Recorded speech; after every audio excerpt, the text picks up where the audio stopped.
Lamar, there's some prediction that there could be snow on Saturday night. Obviously, the weather gets awful cold in Louisville, and there's some elements there. How much experience do you have playing in the snow? And Zero. You've never done it. Zero experience. I never got to play in the snow, except my first time seeing snow in Louisville. But we had a snowball fight, so that's totally different from playing in it.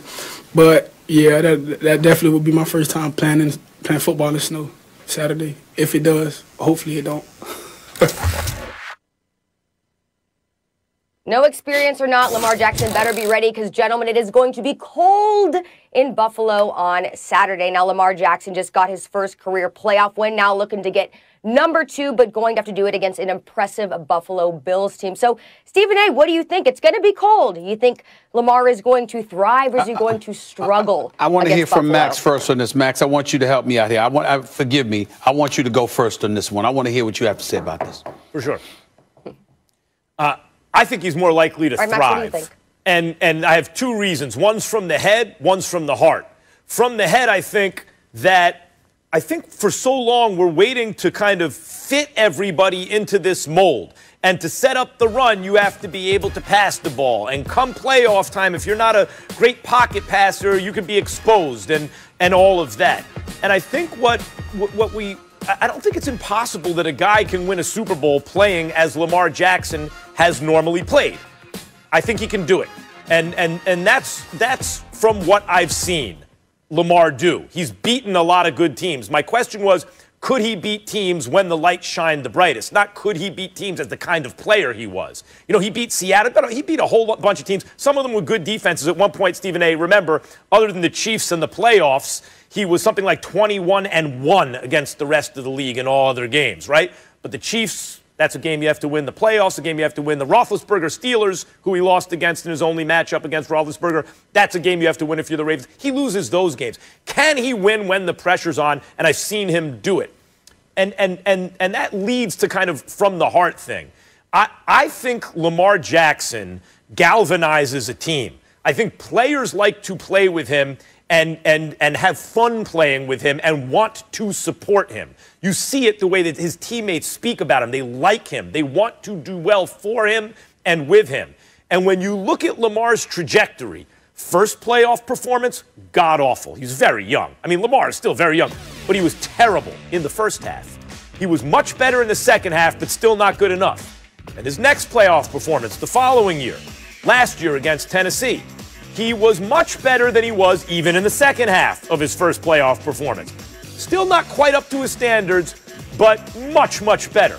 And now he just won his first playoff game against that same team that had beaten him. And he did it by coming through in high leverage moments, including passing the ball, but especially running the ball.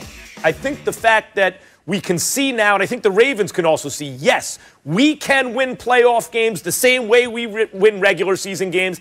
Lamar doesn't have to be forced to be something he's not. He has to make some key throws at times. That goes for any quarterback. But we can win playing the style we normally play with. I think buoys them, and whether or not they win the game, I think Lamar will thrive. I watched the Buffalo Bills this year surrender 245 yards rushing to the Kansas City Chiefs.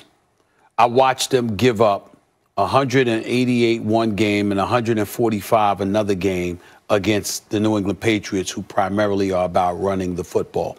So they are susceptible to succumbing to the run. The Los Angeles Rams ran for 167 yards against them. I see all of that.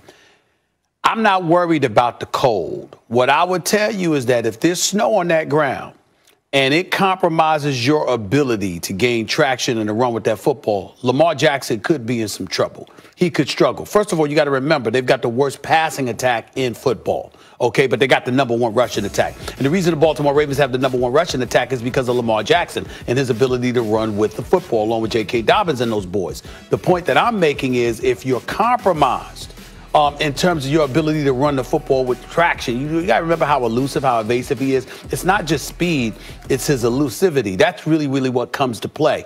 And when I think about the inclement weather, I'm not thinking about cold because he's played in cold before.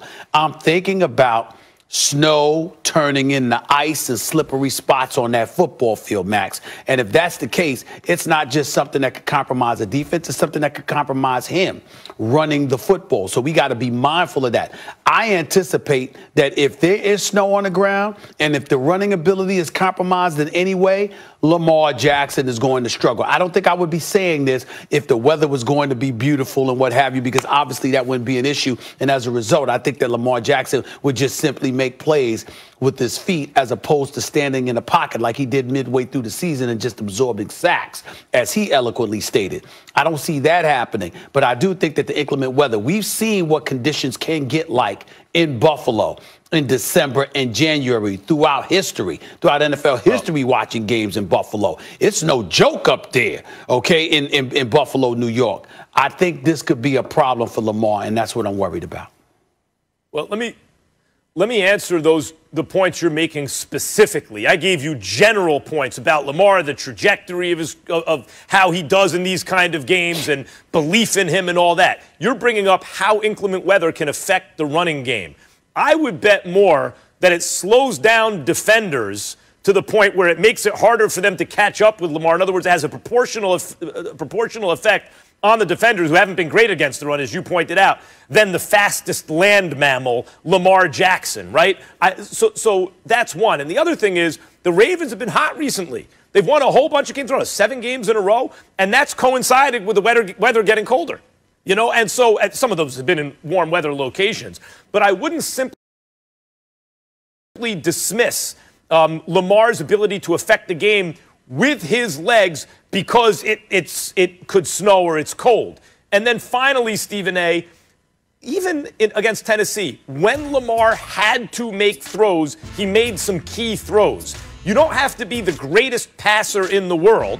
But if you can come through when they need you to come through, and I've seen Lamar do that under pressure this year. Yeah, I definitely see. Listen, we've seen Lamar do a lot of different things, but we can't ignore what we're seeing from the Buffalo Bills this year. They're a complete team.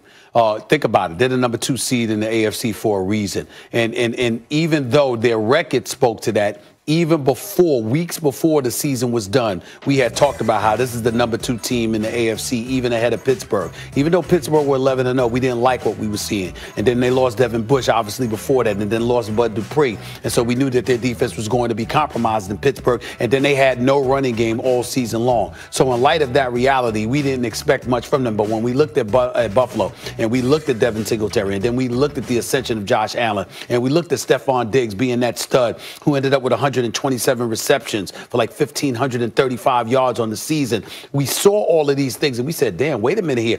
Plus, we look at their secondary and we know, listen, their record would have been even better if they didn't lose that Hail Mary to Arizona. Let's not forget that. And so I think about things along those lines and I say, okay, this is a game they would have won, even despite when you look at Arizona and what Arizona did against them, Max. Arizona ran the football, ran for 217 yards that game. Kyler Murray being behind center has something to do with that.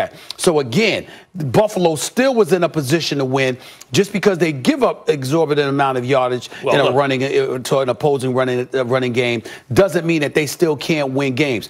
Baltimore needs to run the football effectively in order to win this game, and I'm worried about it because of the weather.